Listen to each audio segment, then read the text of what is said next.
우리 주변에 다시 한번 인사하시겠습니다. 예수님의 이름으로 환영합니다. 예수님의 이름으로 사랑하고 축복합니다. 반갑습니다. 네, 오늘 말씀은 열왕기하 7장 9절 말씀입니다. 우리 다 같이 한 목소리를 보겠습니다. 시작. 나병 환자들이 그 친구에게 서로 말하되 우리가 이렇게 해서는 아니 되겠도다. 오늘은 아름다운 소식이 있는 날이거늘 우리가 침묵하고 있도다. 만일 밝은 아침까지 기다리면 벌이 우리에게 미칠지니 이제 떠나 왕궁에 가서 알리자 하고. 아멘. 네, 지난주 추수감사절로 잠시 쉬었던 이 천국 장자의 길로 다시 돌아왔습니다. 여덟 번째 시간인데요. 오늘 본문은 열왕기하 6장 24절에서 7장 전체 말씀입니다. 오늘 이야기는 이 북이스라엘의 수도 사마리아가 적국인 아람 나라에 의해서 완전히 포위된 상황에서부터 시작됩니다. 2주 전에는 이 아람 왕이 엘리사를 잡기 위해 도단이라는 성으로 군대를 보낸 이야기였는데요. 그런데 이번에는 아람 왕 벤하닷이 직접 이 북이스라엘을 정복하기 위해서 총동원령을 내려서 침공하는 것입니다. 이 포위 기간이 얼마나 길었는지 사마리아 성은 기근으로 굶주리면서 이 참극이 벌어지고 있었습니다. 북이스라엘 나라의 최대 위기의 순간이라 할 수 있는데요. 이 중요한 사건을 중심으로 오늘 이야기 안에 들어있는 이 교훈을 찾아서 기적의 발걸음이라는 제목으로 함께 은혜를 나누도록 하겠습니다. 함께 봅니다. 시작. 자식도 잡아먹는 사람들. 네, 당시 사마리아 성 중에는 먹을 것이 떨어져 평소 혐오식품으로 먹지도 않던 나귀 머리 하나에 은 80세겔, 이 당시 노동자 1년치 봉급이랍니다. 나귀 머리 하나. 그리고 합분태, 이거는 비둘기 똥인데 4분의 1갑, 이게 은 5세겔, 뭐 4분의 1갑이라고 하면 대략 우유컵 2개 정도의 비둘기 똥이라고 합니다. 자, 이것을 이제 은 5세겔, 노동자 20일치 봉급에 이렇게 사서, 이 어떻게 비둘기 똥이 음식이 되느냐 이렇게 해서 학자들 간에 여러 가지 의견들이 많았는데, 그 당시에도 이렇게 너무 먹을 것이 없을 때에는 비둘기 똥에도 영양이 어느 정도는 있고 특히 염분이 좀 있답니다. 그래서 살 수가 있다고. 그래서 아주 비참한 상황에 처인 것을 알 수 있죠. 하루는 이런 식량 부족 상황에서 북이스라엘 왕 요람이 밖을 살피면서 성 위를 걷고 있었습니다. 이때 백성 중에 두 여성이 보이는데 그중 한 사람이 달려와서 왕에게 도움을 호소했습니다. 그 여인은 자기 곁에 있던 여성을 가리키면서 이 여자가 나에게 당신 아들을 내놔라. 오늘은 당신 아들을 잡아먹고 내일은 나의 아들을 잡아먹자. 이렇게 제안을 했더랬는데, 자기 자식만 같이 잡아먹고는 또 자기 자식을 저 여자가 숨겼다고 했습니다. 내 자식을 같이 잡아먹고는 자기 자식은 숨겼다고. 정말 생각만 해도 이 끔찍한 짓을 저질러 놓고는 아무렇지도 않게 왕에게 도와달라고 호소를 한 것입니다. 자, 이런 장면을 보면서 많은 사람들은 식량이 없어서 자기 자식까지 해치는 이 극한의 상황을 안타까워하는 것 같습니다. 하지만 아닙니다. 이 정상적인 삶을 살아온 인간이라면 절대 있을 수 없는 일이죠. 이 수십 년 전에 나왔던 빠삐용이라는 영화의 한 장면인데요. 이 감옥에 갇혀서 굶주림에 지친 주인공이 바퀴벌레를 잡아먹는 모습입니다. 당시 되게 충격적이어서 많은 사람들이 저 이야기를 했거든요. 자, 이런 일은 애처로운 장면이고 얼마든지 일어날 수 있는 일이죠. 하지만 아무리 굶주림으로 고생을 하고 있다고 해도 멀쩡한 정신으로 자기 자식을 이웃 사람과 함께 잡아먹고 이제는 그 사람 자식도 잡아먹게 해달라고 왕에게 호소하는 것은 그야말로 인간성을 상실한 막이나 가능한 짓이죠. 자, 오늘날은 이런 사람들을 특별히 사이코패스라고 부르죠. 자, 어떻게 이런 일이 가능한 것일까요? 자, 그것은 북이스라엘 백성들의 영적 도덕적 타락의 그 원인이 있습니다. 앞에서도 봐왔었지만 북이스라엘 사람들과 주변 나라 사람들은 왕에서부터 백성에 이르기까지 자기가 복을 받겠다고 살아있는 자기 자식들을 짐승처럼 잡아다가 몰렉이나 바알이라고 하는 우상에게 이제 그 불 가운데 제물로 바치던 사람입니다. 이 평소에 이런 죄악에 물들어 있다 보니까 위기 상황에서는 더더욱 자기가 살기 위해 자식까지도 잡아먹는 인간 마귀가 되어 있는 것입니다. 자, 오늘날 우리가 살아가는 이 사회에도 그런 상황들이 있습니다. 인터넷 검색창에 막장 부모라고 치면 차마 입에 담기도 민망한 인간 마귀들이 즐비합니다. 자식을 방치하고 무관심한 정도로는 감히 비교도 될 수 없는데요. 신체적, 정신적 학대를 포함해서 어린 친자식에게 성매매를 강요해 벌어오는 돈을 갈취하는 사례도 있습니다. 자, 이 모든 것들이 다 돈이라는 우상숭배에 자기 자신만 사랑하는 우상숭배자들이 저지르는 짓들입니다. 자, 우리 역시 마찬가지라고 할 수 있죠. 우리 자신에게 고통스러운 환경, 특별히 굶주림 같은 절망적인 상황이 닥쳐오면 어떻게 될 수 있을까요? 닥쳐봐야 안다고요? 절대 그렇지 않습니다. 평소에도 자기 욕망과 안위가 최우선인 사람에게 위기 상황이 찾아오면 틀림없이 숨겨두고 있던 마귀의 본성이 드러나고 맙니다. 그러므로 그때 가봐야 아는 삶이 아니라는 거죠. 현재의 모습을 보면 다 알 수 있습니다. 이렇게 우상 숭배자의 삶은 짧은 육신의 삶을 연장하기 위해서 자식이나 가족을 잡아먹게 되는 그야말로 저주받은 삶입니다. 그렇다면 우리는 어떻게 해야 되겠습니까? 바로 천지의 창조주 전능하신 예수님께서 우리를 위해 사람이 되어 이 세상에 오신 일을 기억하셔야 됩니다. 우리 영의 아버지가 우리 자녀들인 인간들을 위해서 어떤 일을 했습니까? 자기가 죽어주셨죠. 그러므로 예수님 닮은 희생의 삶을 살기 위해 우리 모두 힘을 써야 할 것입니다. 다음 봅니다. 시작. 하나님을 원망하는 왕. 네, 이 여인들의 이야기를 듣고 있던 북이스라엘 왕 요람은 자기의 옷을 찢습니다. 그리고는 엘리사 선지자를 죽이러 사람을 보냅니다. 자, 이 아람 나라의 침공으로 사마리아가 이토록 위태롭게 된 책임을 하나님께 또 하나님의 선지자에게로 돌린 것입니다. 자, 생각해 보면 이것이 아주 근거 없는 원망은 아니죠. 왜냐하면 바로 앞의 사건에서 아람 왕이 엘리사 선지자를 잡으라고 보냈던 군대를 사마리아로 기적을 일으켜서 끌고 가죠. 그래서 이제 다 잡았는데 엘리사 선지자가 죽이기는커녕 못 죽이게 해줘. 그러면서 먹을 것을 대접해서 그냥 보내줬더랬습니다. 그런 바람에 오늘과 같은 침공을 당한 것이다, 이렇게 볼 수도 있기 때문이죠. 하지만 이건 역시 표면적인 이유일 뿐입니다. 이 아람 나라의 침공과 북이스라엘 백성들의 비참한 삶은 사실 왕을 비롯한 모든 백성들의 죄의 결과입니다. 자, 이런 일은 수백 년 전 믿음의 조상 모세가 이미 경고한 일들입니다. 모세는 이스라엘 백성들에게 앞으로 너희들이 가나안 땅을 정복하고 잘 살게 될 때 만약 여호와 하나님의 계명을 어기고 그 땅에 살던 사람들이 하던 그런 악한 짓을 저지르고 살면 수많은 징계와 재앙을 만나게 될 것이라면서 다음과 같이 예언을 했습니다. 함께 볼까요? 시작. 내가 대적에게 애워싸이고 맹렬히 쳐서 곤란케 함을 당하므로 내 하나님 여호와께서 내게 주신 자녀 곧 몸에 소생의 고기를 먹을 것이라. 자, 이 예언이 적중한 것이 바로 오늘 본문 이야기 중 하나라는 겁니다. 그러니 북이스라엘 왕 요람의 원망은 방향을 전혀 잘못 잡은 것입니다. 비유하자면 아버지가 큰 잘못을 저지른 자녀를 징계하는데 징계받는 자녀가 아버지를 원망하면서 폭력을 휘두르는 그런 상황 같은 거죠. 자, 그것도 이 모든 책임을 지고 백성들을 이끌고 회개의 삶을 이끌어내야 할 왕이 이 지경입니다. 하나님을 원망하고 하나님의 선지자는 죽여버리겠답니다. 이런 일이 하나님께로부터 왔다고. 자, 그렇다면 우리는 어떻게 살아야 할까요? 같이 봅니다. 시작. 내가 여호와께 범죄하였으니 주께서 나를 위하여 심판하사 신원하시기까지는 그의 노를 당하려니와 주께서 나를 인도하사 광명에 이르게 하시리니 내가 그의 의를 보리로다. 아멘.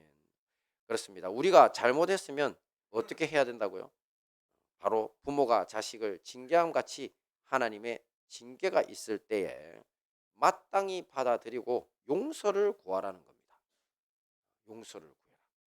자, 우리 부모들 중에 자식이 잘못했는데 잘못했다고 용서를 구하는데 그 자식 그렇게 혼내고 때리고 하는 부모 별로 없습니다. 용서를 구하지 않고 고집 피우고 거짓말하고 하면 그때 심하게 징계하죠. 주님도 똑같다는 겁니다. 주님도 우리가 반드시 우리의 죄를 인정하고 엎드려서 기도하고 삶을 돌이키겠다고 하면 주님이 우리를 용서해 주신다는 거죠. 그러니까 악한 이스라엘 왕처럼 하나님과 하나님의 선지자를 적대하는 짓을 절대 해서는 안 될 것입니다. 우리 모두 이 말씀을 명심하시고 어려운 일을 당할수록 자기 자신을 돌아보고 하나님께 나아가기에 힘써야 할 것입니다. 자, 마지막 봅니다. 시작. 나병 환자들의 기적의 발걸음. 네, 엘리사 선지자를 죽이라고 왕이 보낸 군대 장관이 이제 엘리사 선지자의 집 앞에 도착합니다. 그러자 엘리사 선지자는 문 밖에선 그에게 내일 이맘때가 되면 모든 곡식 가격이 정상으로 돌아갈 것이다, 이렇게 알려줬습니다. 자, 그 말은 곧 여호와 하나님이 아람 군대를 물리쳐 주시겠다는 말씀이었죠. 하지만 그 군대 장관은 말귀를 못 알아듣고, 아니 그런 일은 여호와 하나님이 하늘의 창문을 열고 식량을 부어줘도 불가능한 일이라고 했습니다. 자, 아까 보셨죠? 그 식량 상황을. 뭐 나귀 머리 하나, 그 다음에 또 비둘기 똥, 그런 거에 어마어마한 돈을 들이던 그 정도로 식량이 바닥난 상태인데 인간적으로 자기가 불가능하다고 했습니다.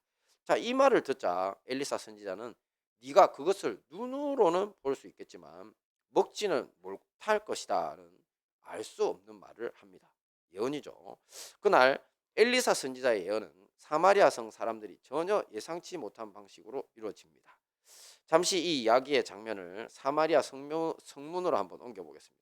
이 성문 입구에는 당시에 나병 환자 4명이 모여 있었습니다. 이들은 서로 의논하기를 성에 들어가 봤자 굶어 죽을 것이고 자기들한테 아무 양식을 안 줄 거죠. 자기들 먹을 것도 없는데 또 여기 그냥 앉아 있어도 굶어 죽기는 마찬가지라는 결론에 도달하게 됩니다. 그래서 차라리 식량이 있는 아람 군대에 가서 항복을 하자. 우리를 살려주면 사는 거고 또 죽이면 죽는 것이라는 아주 비장한 결심을 하게 됩니다. 자, 함께 봅니다. 시작. 아람 진으로 가려 하여 해질 무렵에 일어나. 그렇습니다. 이렇게 나병 환자 4사람은 그 결심을 실현하려고 성문에서 일어나서 아람 군대가 진치고 있는 곳을 향해서 걷기 시작했습니다.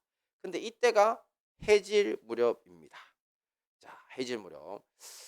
자, 그런데 왜 해질 무렵에 갈까요? 왜냐하면 아침에 오후에 생각을 해보니까 갈 용기가 안 났겠죠. 계속 미루고 있었던 겁니다. 그러다가 이제 해질 무렵에 출발했습니다. 근데 이때 아람 군대가 진을 치고 있던 장소에서 놀라운 일이 벌어지게 됩니다. 함께 볼까요? 시작. 아람 군인들이 해질 무렵에 일어나서 도망하되 그 장막과 말과 나귀를 버리고 진을 그대로 두고 목숨을 위하여 도망하였습니다. 네, 무슨 일이 있었기에 갑자기 저 난리가 일어났냐면 갑자기 병거 소리, 말 소리, 큰 군대의 소리가 이 사방팔방에서 이 아람 군인들에게 들려서 모두 혼비백산해서 도망가게 된 것입니다. 열왕기하 말씀을 보면 이 사람들이, 아람 사람들이 자기들이 머무르던 텐트는 말할 것도 없고 말과 나귀도 버리고 목숨을 위해 도망쳤더라고 묘사되어 있는데요.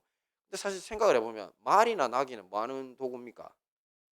타고 도망가야 되는 거잖아요, 그죠? 자, 근데 그것도 두고 갔다는 것은 얼마나 갑자기 그 들린 소리가 크고 또 순식간에 바로 옆에서 가까이서 일어난 것인지를 짐작해 볼 수 있죠. 그야말로 당장 눈앞에서 창칼을 빼들고 소리치면서 달려드는 그런 적에 대한 공포심을 느꼈음에 틀림이 없습니다. 자, 이들이 그 도망가면서 아마 북이스라엘 사람들이 다른 나라의 원군을 청했는데 몰래 와가지고 자기들을 기습하는 거라고 생각을 했더랍니다. 자, 이렇게 이들이 도망가는 사이에 사마리아 성에서 출발한 나병 환자 4사람이 아람 군대가 진치고 있던 곳에 도착하게 됩니다. 자, 그들은 그곳에서 어떤 것을 봤을까요? 아람 사람 한 사람도 보이지 않고 군인들 한 명도 없고 오직 그들이 모든 물건들, 병기, 음식들을 버리고 도망간 현장만 보게 됩니다. 자, 이렇게 아람 군대가 도망간 시점, 나병 환자 4사람이 일어나 아람 군대를 향해 가기 시작한 시점 모두가 어떤 때라고요? 네, 해질 무렵으로 똑같은 시점입니다. 우리가 여기서 재미있는 추측을 해볼 수 있습니다. 바로 여호와 하나님께서 나병 환자 4사람이 발걸음을 옮기기 시작하는 순간 그 발걸음 소리가 병거 소리, 말 달리는 소리, 큰 군대의 함성으로 바꿔주신 것이다. 할렐루야. 자, 원래 유대인들은 저녁 6시 바로 해질 무렵부터 그 다음날 저녁 6시 해질 무렵까지가 하루입니다. 우리하고 완전 반대죠. 자, 그러므로 나병 환자 4사람이 죽을 각오를 하고 용기를 내서 아람 군대를 향해 전진한 것은 이 시간적인 관점에서 본다면 해질 무렵에 일어나서 아람 지인에 도착해 가지고 그날 저녁부터 시작되는 새날을 맞이한 것이죠. 새날. 자, 이렇게 텅 빈 아람 군대에 진영에 도착한 나병 환자 4사람은요. 전리품을 얻느라 정신이 없었습니다. 이때 아람 왕 베나닥과 장군들이 쓰던 텐트에 들어가게 됐는데 거기서 엄청난 양의 진귀한 음식들을 발견해서 실컷 먹고 저녁 때쯤 되니까 자기들도 밥 먹을 때잖아요. 그죠? 도망간 거예요. 왕도 장군도. 너무 놀라가지고 아무것도 못 먹고 차리던 그대로 있는 거 실컷 먹고 그다음에 그 왕의 천막이 텐트니까 얼마나 크고 은과 금과 뭐 각종 의복 이런 것들 보물들이 준비했다는 거죠. 자, 그것들을 다 꺼내 와서 실컷 먹고 이제 보물들은 숨겨두고 아주 즐거운 시간을 보냈습니다. 자, 그러다가 문득 정신을 차립니다. 그리고는 자기네들끼리 이런 결정을 하게 됩니다. 함께 봅니다. 시작. 나병 환자들이 그 친구에게 서로 말하되 우리가 이렇게 해서는 아니 되겠도다. 우리는 아름다운 소식이 있는 아리거늘 우리가 침묵하고 있도다. 만일 밝은 아침까지 기다리면 벌이 우리에게 미칠지니 이제 떠나 왕궁에 가서 구하자 하고 이렇게 결정을 합니다. 자, 저들이 무슨 소식이라고 했습니까? 아름다운 소식. 영어로는 저걸 굿뉴스라고 합니다. 교회에서는 복음이라고 부르고요. 아람 군대가 물러갔고 온갖 음식과 좋은 것들이 밖에 널렸으니까 이제 더 이상 사마리아 성을 굳게 닫고 그 속에서 굶어 죽을 필요가 없다는 아름다운 소식 복음이라는 거죠. 이 나병 환자들의 말을 듣고 사실을 확인한 북이스라엘 왕은요. 이때도 자기 욕심을 부립니다. 뭐냐면 아람 군대가 두고 간 물건들을 왕이 먼저 자기가 챙기려고 이제 장관 하나를 시켜서 몰래 이제 자기들만 빠져나가고 성문을 굳게 지키라고 하고 갔습니다. 자, 하지만 이런 소식은 어떻습니까? 순식간에 온 성에 퍼지고 말죠. 그래서 백성들은 막무가내가 됩니다. 자, 그 성문을 지키던 장관을 밟고 지나가는 일이 벌어집니다. 결국 그 장관은 죽고 말았죠. 무리들에게 밟혀버렸으니까.